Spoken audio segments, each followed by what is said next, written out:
What's up YouTube, Darrell here from Zephyr War Games, and today I'm bringing you a live duel from locals. On the top we've got Annie playing Exosisters, and on the bottom we've got myself playing Darkworld Dangers. So we start off with a Law of Darkness, drawing 2 and banishing 1. So we will be banishing, once it catches up, Genta. Now obviously that's quite a nice little banish. Ideally you want to discard Genta for the Gates of Darkworld, but by banishing it, it kind of gave me a bit of an advantage. And out of it, I believe it was Danger Chupacabra, and this is where the deck starts to really get going. So, please smash that like button, hit that notification bell, and subscribe so you don't miss out on any more upcoming content. Oh, it was Bigfoot. So we summon Bigfoot down, we discard a Sangan, we draw a card. Obviously, Sangan doesn't trigger because it needs to go from field to the grave. We reveal Nessie. Now, I can't remember exactly what my hand was in this, but the idea was that we're trying to kind of build a board, bait out some hand traps, bait out some involvement.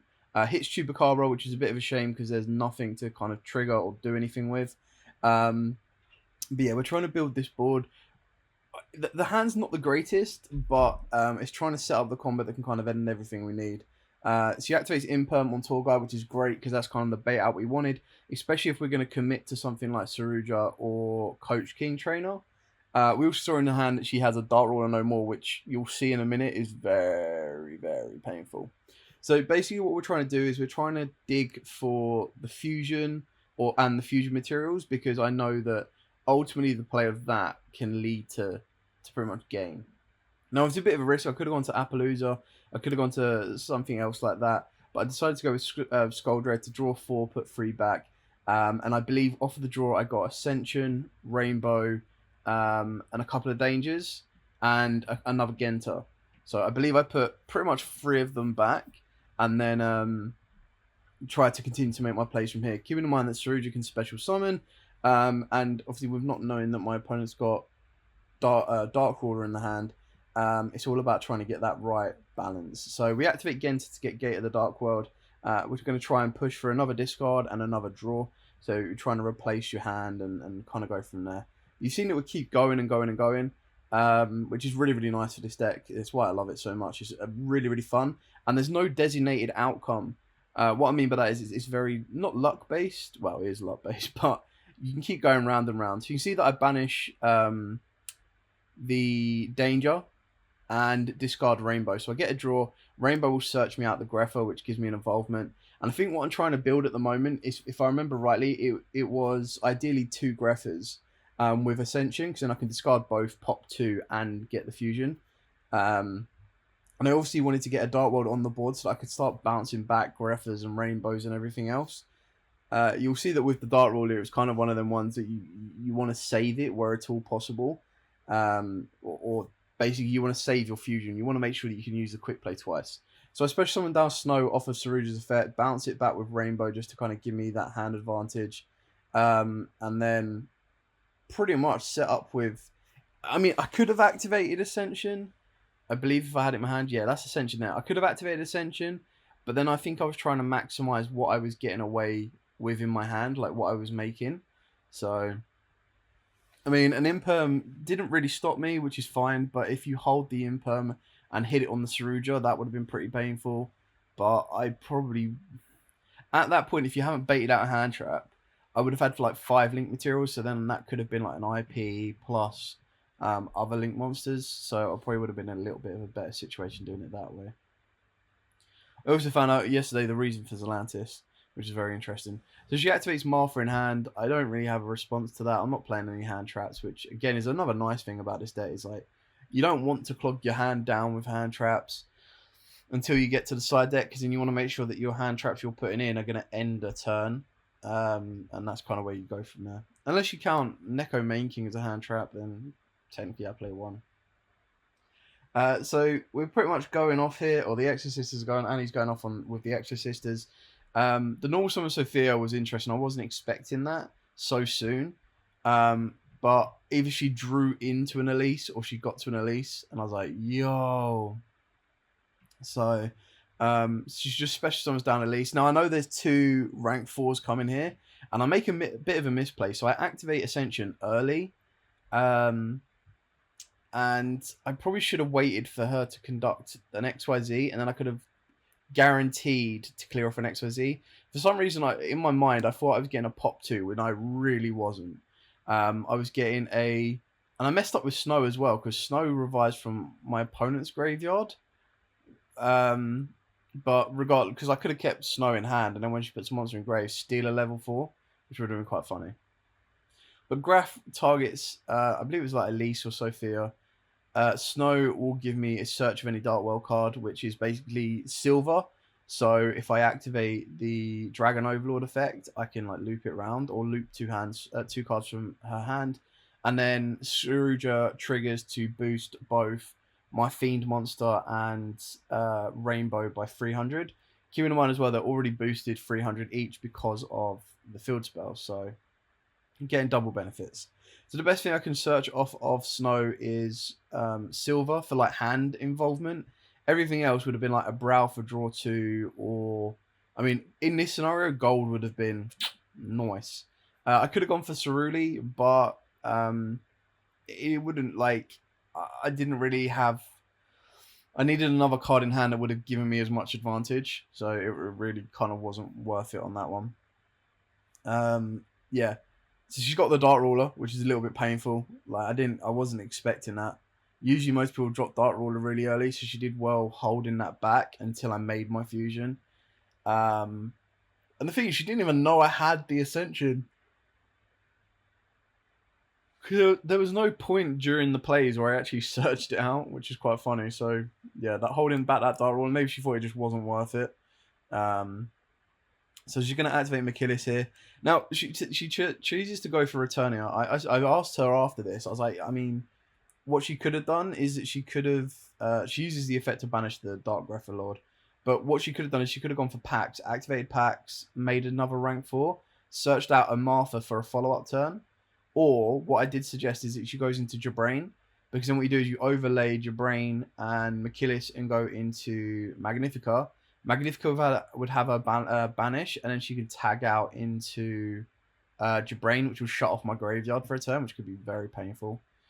I mean, even cast Patel as well, to be fair. That would have shut off my graveyard, which would have been pretty pain. Still, this is where it gets a little bit dangerous now because the graveyard resource to this day is mental. So we activate Gates of the Dark World. We chainlink 1 Silver, chainlink 2 Genta. Genta's going to summon back. Silver will summon back. And this is just where the resource game starts coming into play. When you've already got a Greffer and you've already got something else in play, you're in a very good position. So now, obviously, she's able to trigger the Elise because I moved the card in graveyard being silver, and she goes into a second Machillis. So she's now got technically a quick effect target banish. But I obviously check with her if there's anything on summon because now I'm going to be able to just return stuff to the hand. So I return Genta to the hand. In theory, can get me a second gate if I want it to. But I believe I've already got that. And then I can return Rainbow to the hand for the Greffer. So it's just all about maintaining resource. I can get some very strong boss monsters on the board, but you've got to keep in mind that I've got to deal with possibly on this board at the moment 3 banishes. So it can be very, very tricky. I should have triggered the Saruja the first time because then my silver would have been buffed by 600, well, 900 including the field spell instead. There's still Ascension in play. Ascension can deal with one of the card effects, but it's the trap card that I want to avoid because the trap card lets them do both, basically. Yeah, we also got to remember as well, Saruja can just special a monster from my hand, so I could technically just special summon down Rainbow. We're resolving the Rainbow in the graveyard anyway to search out Graffa. And that was discarded off of Ascension. So now I return Silver. Just to kind of, again, I'm just maintaining more hand advantage now, just repairing my hand, which is insane. Thinking on the effect of Saruja to buff them all again, which is, quite nice because Graffa gets a buff of 600 plus 300 from the field spell, and then Rainbow gets an additional 300, so you're sitting on 33 on both of them? No, 36 on Graffa. Yeah, 36 on Graffa, 36 on Rainbow. Good maths. So, still facing down the possibility of 3 banishes though. But the thing is, I haven't conducted a normal summon. I haven't really done much else as well. On top of that, if she didn't want to go for the free banishes, she could in theory use Machillis 1 as a banish, and then you activate Returnia to banish 2, and then XYZ into Magnifica, which could be really cool. So normal summon Tour Guide, attempt to use the effect. It's just to get another monster from the board. So I've now conducted my normal summon. I still have Ascension though. So if anything is activated that threatens the Greffa, I could technically chain it into Ascension and go from there. The reason I put Brow on the board is, number one, I've already gone through Sangan. But number two, by having the Brow on the board, I can actually bounce loop, which is what I'm going for, is I'm trying to loop the resource from the graveyard again. So we go free, and I use the Machillis that hasn't used its effect, and go into Underworld of the Goddess. Now this is where I mess up a little bit. Is Underworld of the Goddess is a light, and I was like, oh, if I go into a dark, even if Underworld was a dark, even if my opponent wanted to trigger the effect, I could have chained Ascension and dodged it, which would have been really, really cool. But yeah, so she activates Returnia, and I was just double checking. I was like, so it has to do A to do B. So it has to banish the first one in order to banish the second one. The issue is the second one is a non-target, whereas the first one is a target. So it deals with the Underworld of the Goddess, which is a bit of a pain, but you know, it is what it is. It's still kind of cool. I really like the trap card.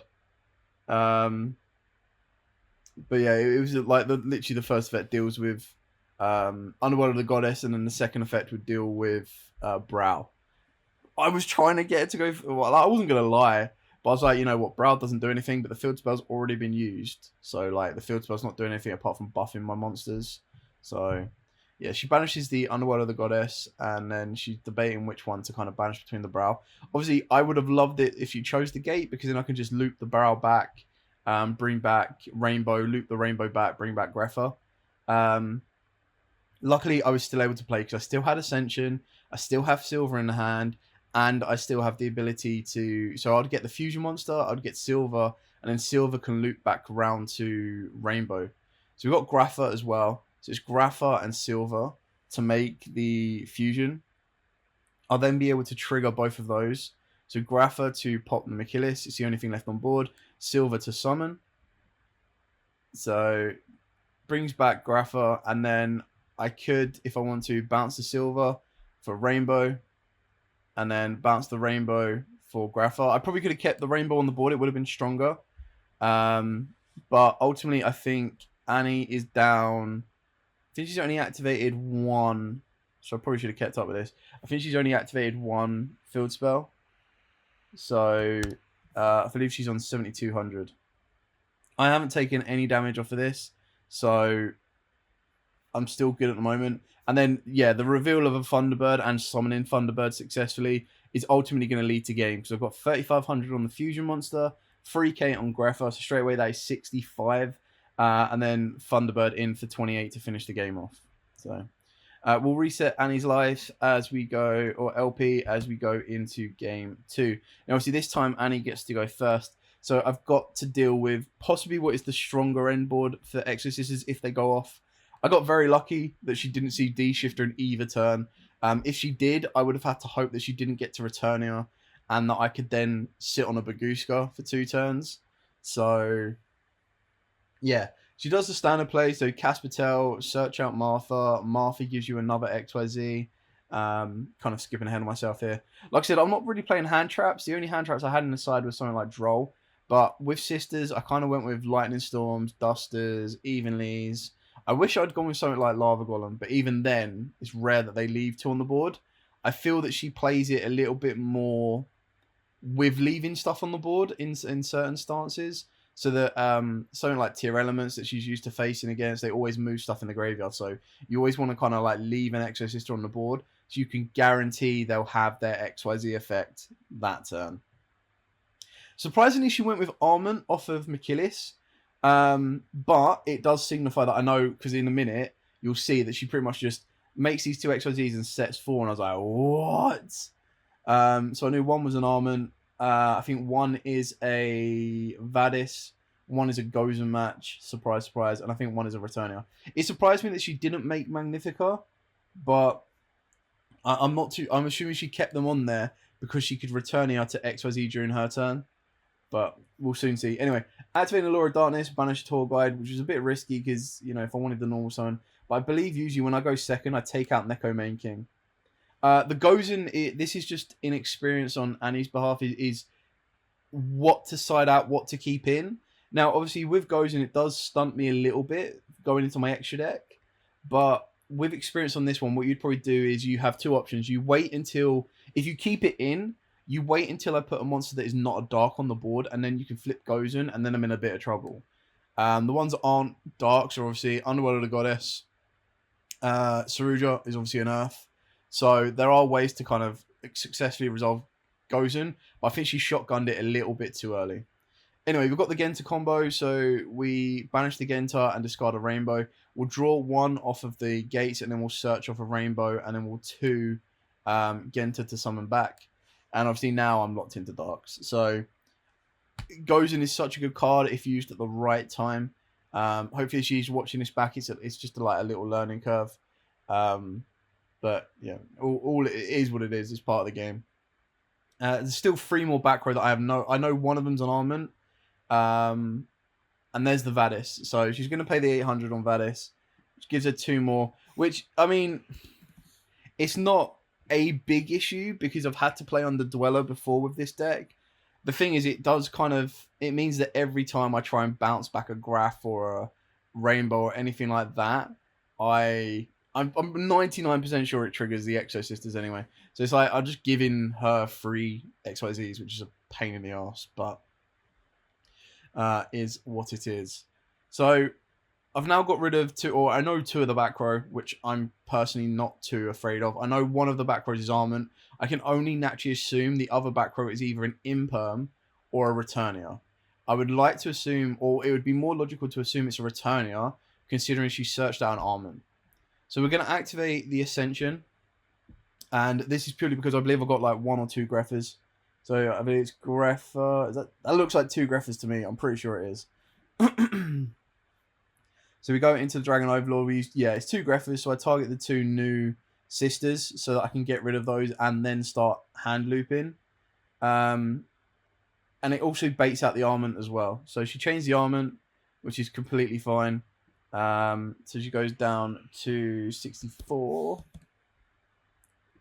So I just had to confirm with the Armament that it needed, because I got confused before with Returnia. It doesn't rank on top, whereas with Armament, it specifically only targets 1 Exosister and then ranks it on top. Which is why I'm so confused, because like Armament's such a good little card for something like that. I was like, Returnia must do the same. Like Returnia surely can just XYZ on top of it like Armament does. So, I mean, it's not an issue. It's basically just do both of those materials go into an XYZ. And it ultimately didn't matter, because I believe she goes into... I think she goes to Machillis. So now I've got to deal with an active banish, and I believe, or I just naturally assume the back row is an Ascension. So anyway, I can now start looping a bit of resource because there's no Exorcist that's going to trigger. So I didn't want to give a free XYZ, which is why it was double Graph discard. Now the Ascension effect hasn't been used, so I could, if I wanted to, ditch it with the Rainbow and then search out either another Graph or a Silver. So I haven't conducted a normal summon yet as well. I could normal summon the Genta and then bounce it back with the Greffer. I can do like the Rainbow Greffer loop again here, which is kind of cool. So we search the 3rd Greffer. This is purely because during my opponent's turn, I can activate Ascension and get an additional pop, which is really, really nice. So we activate a 2nd gate. We're going to activate Gates effect. This is where I messed up a little bit. Is I probably shouldn't have activated Gates effect. I should have normal summoned Genta or something to then gain back more resource. But I stupidly sacrificed Rainbow. So apologies, Rainbow. I know I shouldn't have done that. I could have done that so much better. But we'll discard the graphic. It was trying to get rid of the back row before I committed too much. And it was trying to get rid of the Magnifica. Not the Magnifica, sorry. The Machillis again before committing too much. And I think this is just kind of where I misplayed, because by targeting that, she can then chain the Machillis, and I chained the effect to make it become that I discard a card, and I discarded another rainbow. So with that, my rainbow effect would trigger, which allows me to search a silver and will let me special a level 4 or lower fiend from the deck. It's a shame that it specials to level 4 or lower, because it's like, okay, but by doing so, I now get material on the board that can, again, I can start resource looping. I can go rainbow bounce back, grapho bounce back, and I'm still good to rock and roll. So this is why this deck is so fun and so powerful. It does have, it kind of, because it kind of has like, it has hand effects, it has field effects, and it has grave effects. So it's got the balance of all three. So it kind of doesn't instantly lose to a skill drain, which is really nice. It doesn't instantly lose to an abyss dweller, which is also quite nice. And there's not really anything that stops hand effects, so that's also quite nice. It's learning the choke points, and quite like Flunders, they can lose to themselves more. Like there was a game I had against Madolce where I literally just opened up crap and I couldn't play. I just scooped game 1 without even revealing a card. It was that bad. Anyway, we're going to normal summon Tour Guide. Tour Guide will get us a level 3 from the deck. So everything's already been used. We're going for the Sangan play. I can't believe... I must have kept the Neko... I think I kept the Neko Main King in, because I was like, you know what? Just in case I get to a point like that, I can Neko Main King and go from there. So keep in mind, all of my monsters are buffed through Gates of the Darkworld. I'm still working on the assumption that that back row is Returnia, so I really need to kind of bait it out, get rid of it, and move it along, because that Returnia can ultimately be a banish 2. And technically it could be like a banish 2 and link over as well. So you need to kind of put another threatening monster on the board. Now that she knows she doesn't need to worry about the fusion monster, it's kind of good. So I go into Akashic Magician. Ideally, I would have liked it to have been a danger, but it kind of threatens and will bait out the Returnia if she wants to go to Magnifica. So we activate Akashic to attempt to bounce back the cards that it points to, which will be my Grapha and her Caspatel. And obviously keep in mind as well, I was locked into Dark, so as much as I would have liked to have gone into a Goddess, she is light, annoyingly. So she's going to activate Returnia to banish my big boss monster, sad. And then she's going to XYZ and go into Magnifica. So I still return the Grapha to the hand, which is a little bit disappointing, because now I've lost a bit of board resource without getting anywhere. The ideal scenario with an Akashic Magician is you want to bounce, I believe it's another 800 as well, is you want to bounce a danger, so you get to go again. This is my first time trying the Akashic Magician out. I'm not entirely kind of set with it. So we reveal a danger in the hand, and you can just see like my hand, look at that hand of mine, that's 2, 4, 6, 8 cards in hand, which is just absolutely mental. It's all been from draws and resources. So we successfully resolved the Chupacabra. We ditch and draw one. I can't quite remember what got ditched on that. It was a Genta. So we draw one off the Chupacabra. Confirming what else is engraved. Keeping in mind that in my hand there's an Ascension as well. Not that I can use it this turn, because I already used it this turn. But I've now got to deal with... She didn't use the Magnifica, the Machillis. So there's still 2 banishes on the board, which is just absolutely annoying. So I've got to try and bait out the Magnifica now. Now, obviously, I could go access code, but as soon as I resolve an effect, she can then, in the open game state, banish it, so it goes nowhere. So I use Akashic Magician plus Chupacabra to go into basically Unicorn to try and deal with it. And this is where Annie misplays, quite sadly. So when you think about it, I've had to deal with one banish from Machillis, which I got rid of before it used its banish. Then a banish off of Returnia. Then a banish off of Magnifica, and then another banish of Machillis. So discard a card off of Unicorn to try and spin back. She then chains the effect of Magnifica to banish one of my cards, but she doesn't chain the effect. So what she should have done, and again, this is a little bit of an experience that she'll get used to, is you chain the effect when I've activated a monster effect to change Magnificate into something else, and then you chain the effect to banish one card. So she would ultimately have banished, got a Machillis that would have given another banish, which could have got rid of the unicorn. And I just mentioned it to her there, and to be fair to her, she was like, "Well, it's a little bit too late. She shouldn't have known it." So, but yeah, that's just experience on that one. I then go battle phase. I poke with 25 with unicorn, and then pass to my opponent. Now, obviously, the only difference is if that had gone through, is I wouldn't have had unicorn. That would have been banished, and then she would have had a Machillis on the board, which would have been very, very helpful.